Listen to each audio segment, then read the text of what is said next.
Danes popoldne se bo v Mariboru ustavil Steinerjev vlak za zemljo. Na njem pa bodo med drugim potovali pomembni gospodarstveniki. Gre za poklon mestu, ki je, tako pravijo, zadnjih 20 let in še posebej v zadnjem letu dosegal pomemben napredek. Dobro jutro, Drago Progaj in Slavko Škvorc. Dobro jutro. Dobro jutro. Kakšna je poanta tega Steinerjevega vlaka za zemljo in kakšen napredek v Mariboru v zadnjem letu? Steinerjev vlak za zemljo pripelje v počastitev 90. obletnice kmetijskega tečaja, ki ga je imel dr. Rudolf Steiner leta 1924 v Kopervicu, današnjem Vroclavu. In med drugim ima postanek tudi v Mariboru.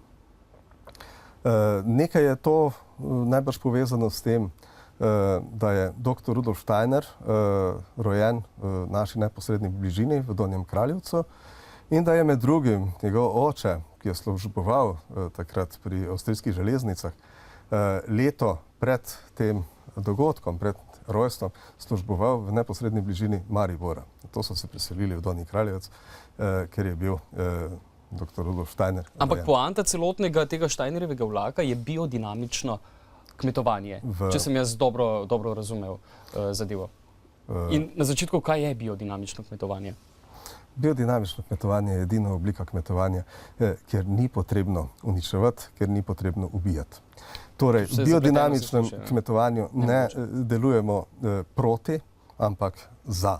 Torej, za nas škodljivci in bolezni predstavljajo samo simptome nekega porušenega ravnovesja.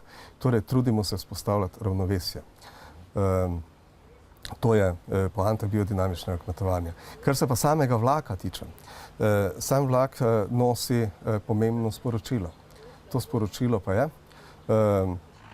izpostavlja patentiranje, standardizacijo in pa komercializacijo v kmetijski pridelavi, v pridelavi živil, kot najpomembnejše razloge za današnjo prehransko krizo v svetu, torej tudi za lakoto v svetu.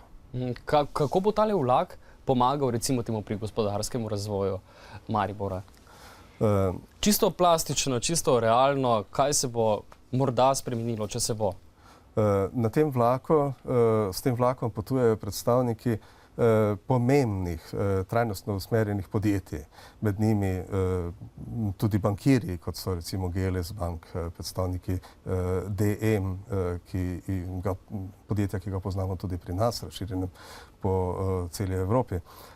Med drugim bo na tem vlaku tudi gospod Peter Daniel Porsche, kot eden od pobudnikov tega vlaka oziroma te poti. Vsa ta podjetja so se začela zavedati pomena sobivanja, naravnega ravnovesja, ki ga z neko pretirano enostransko proizvodnjo rušimo. In tukaj vidijo priložnost, da mogoče uravnotežijo to delovanje. Na posnetkih gledamo primer biodinamičnega kmetovanja. Sem verjetno prav povedal, ne? Ja, vi se ukvarjate z biodinamičnim kmetovanjem. Kakšna razlika je recimo čisto pri vas, plastično gledano? Kako ste kmetovali prej, kako zdaj? Kakšna je razlika? Torej, jaz sem res živel v otroštvu na kmetiji, vso življenje bil v stiku z njo, ampak zadnjih 25 let sem se kontaminiral z delovanjem v kulturi.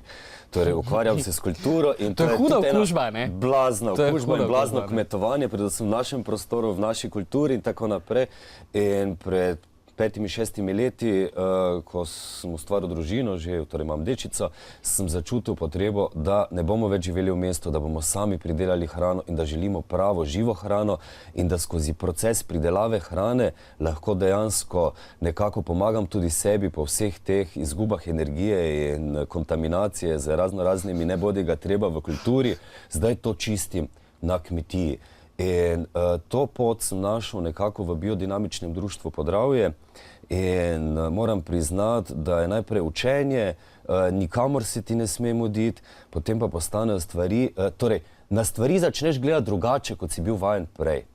Kako se kaže to navzven? Je res toliko več neke energije, volje? Ja, definitivno je užitek. Jaz torej sem se specializiral za konopljo, industrijsko konopljo, ne? In moram reči, da je to kultura, ki jo poseješ in požanješ sicer. Tukaj v biodinamiki pa lahko napraviš precej več. Torej, že prejšnje leto na zemlji začneš delati, da ne bodo težave se pokazale naslednje leto in potem bi letal z nekim lokom in puščicami, da uničujem bolezni, ne vem, kaj vse primitivnega počel, namesto da bi se pravi čas loto. Skratka, skozi vso leto lahko kaj počnem, ni pa mus, da to počnem. In dejansko so rezultati na meni, na ljudeh, ki živijo okrog nas, še kmetije, na vseh, ki smo nekako prisotni na kmetiji, na živalih, torej divje živali se nas ne bojijo, tako kot prej. Skratka, drugačni postajamo. Mogoče čudni, ampak drugačni. Da še mi dva rečeva, ne, zadnjo besedo, 40 sekund imava. Danes o 15 uri in 15 minut se bo torej ta vlak ustavil v Mariboru, naprej bo šel do Donjega Kraljevca. Kdo naj pride in si pogleda ta Steinerjev vlak? Koga vabite? Vabimo, oziroma